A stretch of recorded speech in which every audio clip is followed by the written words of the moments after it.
Haboim, welcome everyone. We're about to begin Be'ezras Hashem together on Daf Kuf Dalid Amud Aleph, 6 lines from the top of the new Mishnah. Our Mishnah continues to discuss various hanhagos that are mutter in the Mikdash that are not mutter in the Medina. Says the Mishnah, Boizkin melach al gabe kevesh bishvil shelo yachliku. Here the Mishnah states that we can take salt and break the salt, spread it over the kevesh, which is the ramp on the mizbeach, so that the kohanim, they should not slip on the mizbeach, on the ramp. So here we have a heter that's dafka in the mikdash, in order that they shouldn't slip because of rainfall that might then cause the kevesh to be slippery. Umemalin mibor v'hagoyle mibor hagaldel bagalgo b'Shabbos. The Mishnah goes on to say that they also were matir in the Beis HaMikdash. There was in the Azara 2 different types of boros. The bor hagoyla was called, and the bor hagodol. They both were then able to be used with a wheel. When you have a wheel that goes down to the bor and has pails that are on each end, every section of the wheel, and you would then turn the wheel, it would then draw water and come out. That was permissible in the Beis HaMikdash on Shabbos. The Gemara explain what the reason why that would not be permissible in the Medina.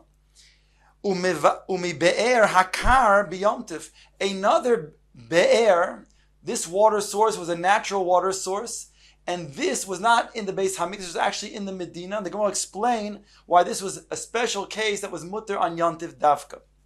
Says the Gemara asking the following, Rami Le Rav Ika mi Parshunya le Rava. He asks Rava from the following. It states in our Mishnah Tnan, Boizkin melach al gabe hakevish bishvil shelo yachliku. Our Mishnah stated that you can go ahead and take salt, break the salt, spread it on the ramp of the mizbeach, so that the kohanim should not slip.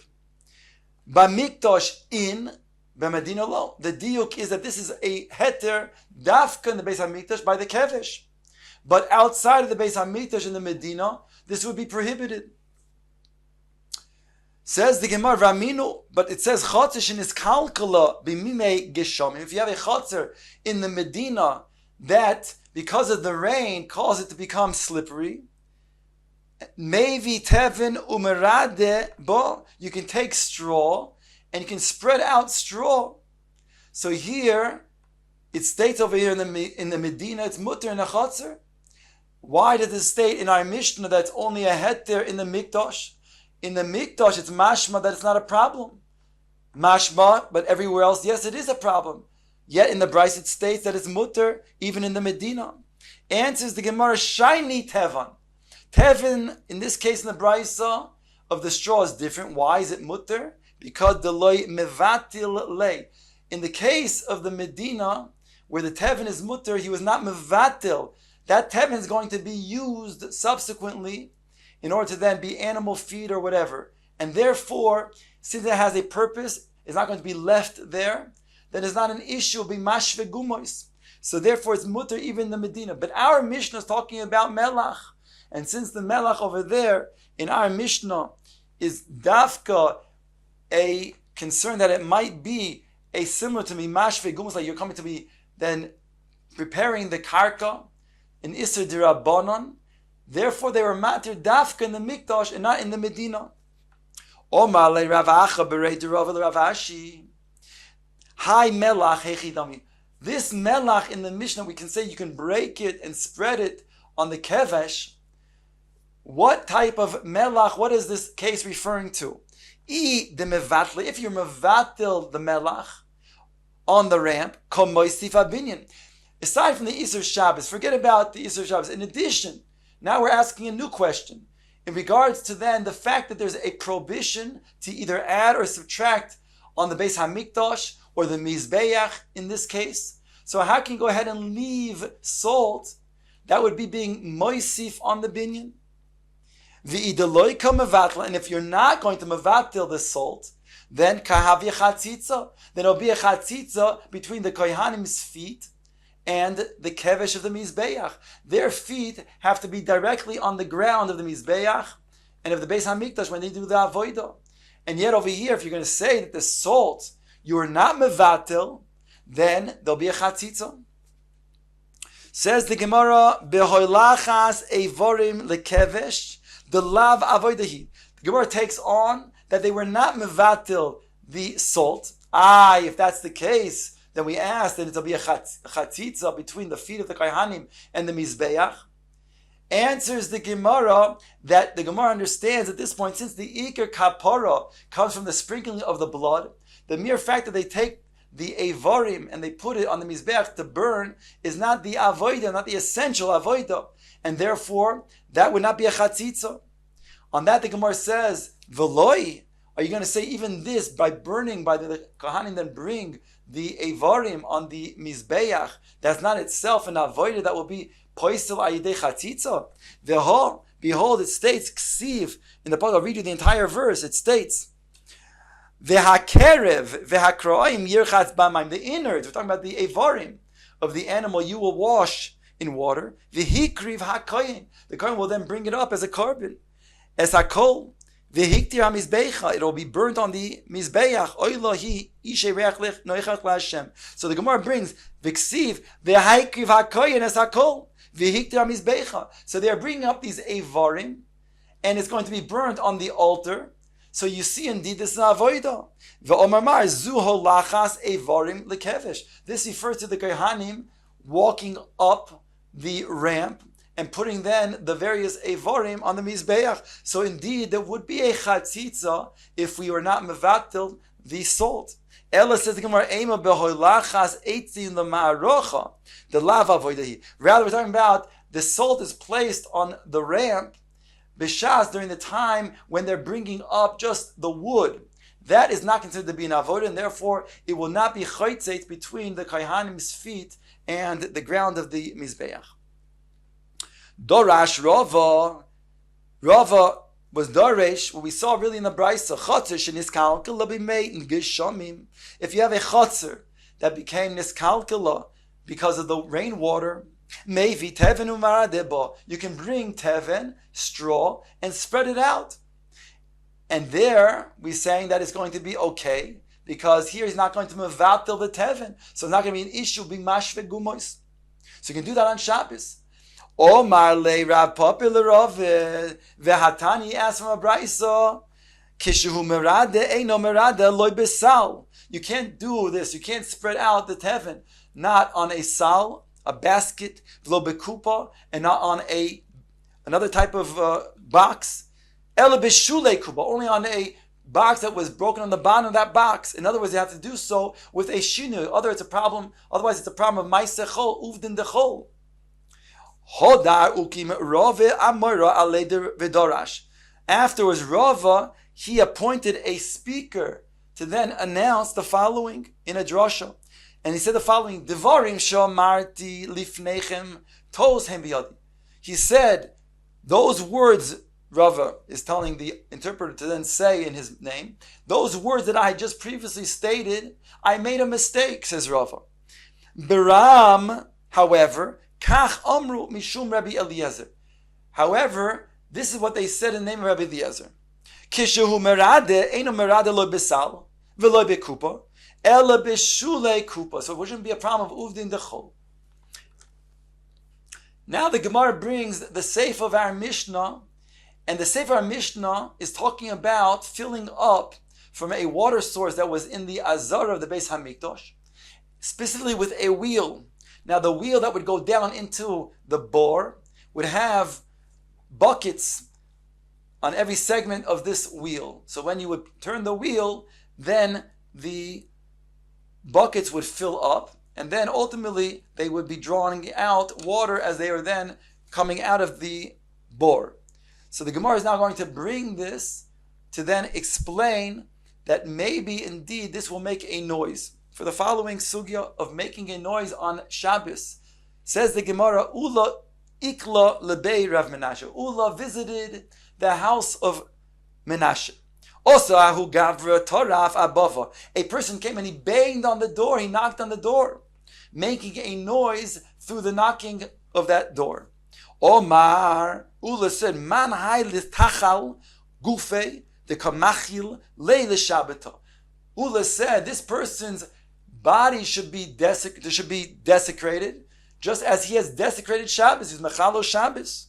In other words, by making a kol, therefore that's an iser, and therefore he should also then be punished. Or Male Rabbi said, Lo osu ela kol shel shir. It has to be a kol that's na'im, a kol that's pleasant. That is the iser the Chachamim made. But just to make a kol that's not a nice sounding kol, in this case, the knocking of a fist on a door, that will not be an iser. Eisvei Abaye asks from the following brayso. It states, Ma'alin bidyupi. Over here we're talking about there are two ends of a tzinor that is put into a chavis of wine, and you want to draw out from one end of the wine to the other entrance, the other end of the tzinor. So you have to then suck a little bit, so then it causes a pressure, whereby it'll then come out wine.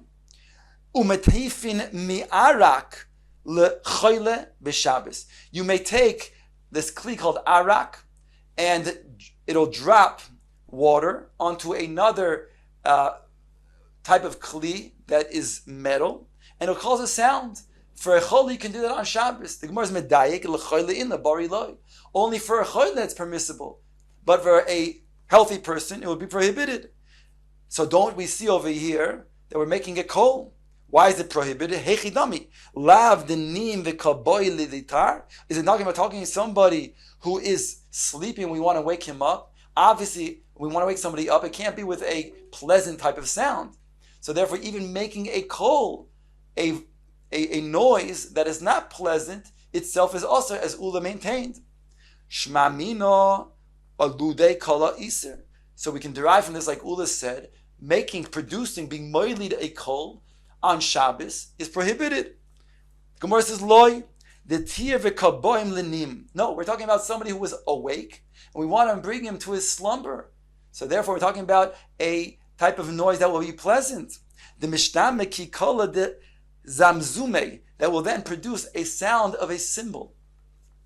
Eisve asked the Gemara, Hamishamer peiroisa mipnei ha'oifois, one who was a guardsman, a watchman of fruit from birds, udlo of mipnei ha'chaya, or gourds from animals, mishamer kedarko b'Shabbos, he's able to then be shomer kedarko on Shabbos. However, there's a certain provision, ubilvad shelo yispoik, it's providing that he does not then clap his hands, v'lo yitapach, and beat his chest, v'lo yiraked, and stomp on the ground, keder shehin oisim b'chol, like a person would do during the week. Otherwise, he can be shomer regularly. My taimo lav de kimoili kola v'ko alude kola is osir. Is it not because he's producing a sound, and that sound obviously is unpleasant, and still we see that it's osir, like Ula said. Or marav acha bar Yaakov gezei Rashem yitot tzrar. No, here the reason why you can't clap, you cannot beat your chest, and you cannot stamp on the ground as a shomer is because if by doing this maybe the oif or the chaya will not be then scared away, then you're liable to then take a pebble and pick it up, or a stone and pick it up and throw it, and it'll go into the Rishus HaRabim. So therefore, that's why they asked it. Gzer Shem Yito B'Tzror. Ve'lohoda Marav Yehuda Marav. Maybe from this we can see that indeed producing a kol, even if it's a non-pleasant type of kol, is an Isra on Shabbos. Noshim hamesach gois be'egoizim osir. It states that women, for them to play with walnuts on Shabbos, it's also, now they would play by rolling the walnuts, and they would then smash into each other. My time alav de kamoli kola v'kol elude kola isir. Is it not going to be the reason why they were asering is because by the walnuts hitting each other, it will produce a sound, obviously an unpleasant sound, like Ula said, and that's osir. Says Gemara Loi, because dilma osi lashvei gumas. The reason why they prohibited women from using walnuts is because by the walnuts, before they then play the game, they're going to smooth out the ground. By smoothing out the ground, that'll be an iser malacha of boine. So therefore they prohibited playing with these egoizim. The Eloi Temach, and if you don't say that this is so, that the prohibition that the Chon made is because of a problem of maybe they'll come to Mashve Gumois, then Hoda Omar Rav Yehuda Noshim Mesachos B'Tapuchim also. That which was stated by Rav Yehuda, that women cannot play with apples, similar type of a game. So the apples will then go into each other. They're not going to make a noise. The Hasamai Alude Kolaika. There's no noise that's produced when an apple hits another apple. Ella Dilma Oslashvili Gumos. Rather, the reason why Rav Yehuda prohibited women from playing such a game with apples is because, again, they might smooth out the ground so that they can go ahead and roll the apples on smooth ground, and that will be an Isser Malacha of Boinim. Tnan, now we bring our Mishnah. Mimalin bor hagoyle umibor hagodol begalgo b'Shabbos. It states in our Mishnah, one who can fill up from the bor, either in the Azara in the Beis Hamikdash called the bor of goyle, or the other bor called bor hagodol. They're both in the Azara in the Beis Hamikdash, and you can fill up with a galgal. And we explained the galgal is a wheel, and the wheel has different pails along the galgal, along the wheel. And as it hits the bore, it makes a sound before it then goes and draws the water. So here we have Lachara, a case like Ula is saying, B'mikdash in, B'medina lo, only the Beis HaMikdash. They were matir such a Issa D'Rabbanan because it ain't Shvus B'mikdash. But in the Medina would be Aser. So my time Allah mishum de ilude kala the is Aser. Is it not the reason why it's Aser is because it'll produce a sound? Says the Gemara, "Lo, you have no proof from here." No, the reason why it is prohibited in the Medina to use such a wheel is because it will then be something that will be easily drawing a lot of water, and thereby a person might then take that water and water the gina or the plants that are in his churva nearby, whereby he'll be over the Isser of Zareh on Shabbos. And so therefore they prohibited it. It states over here that Ameimar, he permitted those to then, in the city of Mechuzah, to use a galgal. Why? Omar, he said to himself, my time at Gazra, why did the Chacham make a gezerah on a galgal, on this type of system of drawing water? Because Shemi Malek Ginas Lucharvosoi. That's the reason we just said, is because maybe they'll take the water, which is a lot, very easily being drawn, at a short period of time you can draw a lot of water, and easily then go ahead and then water your garden. And thereby being over the Isser Derais of Zoreya. So then he says to himself, if that's the case, then Zil Basar Taima. Go after the reason. What's the reason? Is because of this. If case, Hachalagina, Ikav Lachorva Ikav. In Mechuzah, there's no Gina, and there's no churva, so there's no chashash. So therefore he was matir. However, says the Gemara, keeping the ka chazed the ka taru b'chisna, we're on top of kuf dalam base. But once he saw that they soaked flax in water, which would have other ramifications of an iser di araisa on Shabbos, of lisha, osar luhu, then he prohibited it, because he said if you're going to use a wheel, thereby you might take that water, that excess water, which is easily to draw, and you'll then fill up a place so that you can go ahead and soak flax in, and that would be an Isser Deraisa. So therefore they prohibited using a wheel even in Mechuzah. So it comes out, Lefila Maskana, that when it comes to that which Ula said is an Isser to produce any type of kol, here the Gemara stated that that's not going to be proven. Even you want to bring a raya from our Mishnah. Our Mishnah not approved, because our Mishnah is speaking about not the gezerah of producing a kol. That's not the reason why you cannot use a wheel in the Medina. The reason why you can't use a wheel in the Medina is because a gezerah, you might use that water to then water your garden or your plants by the churva.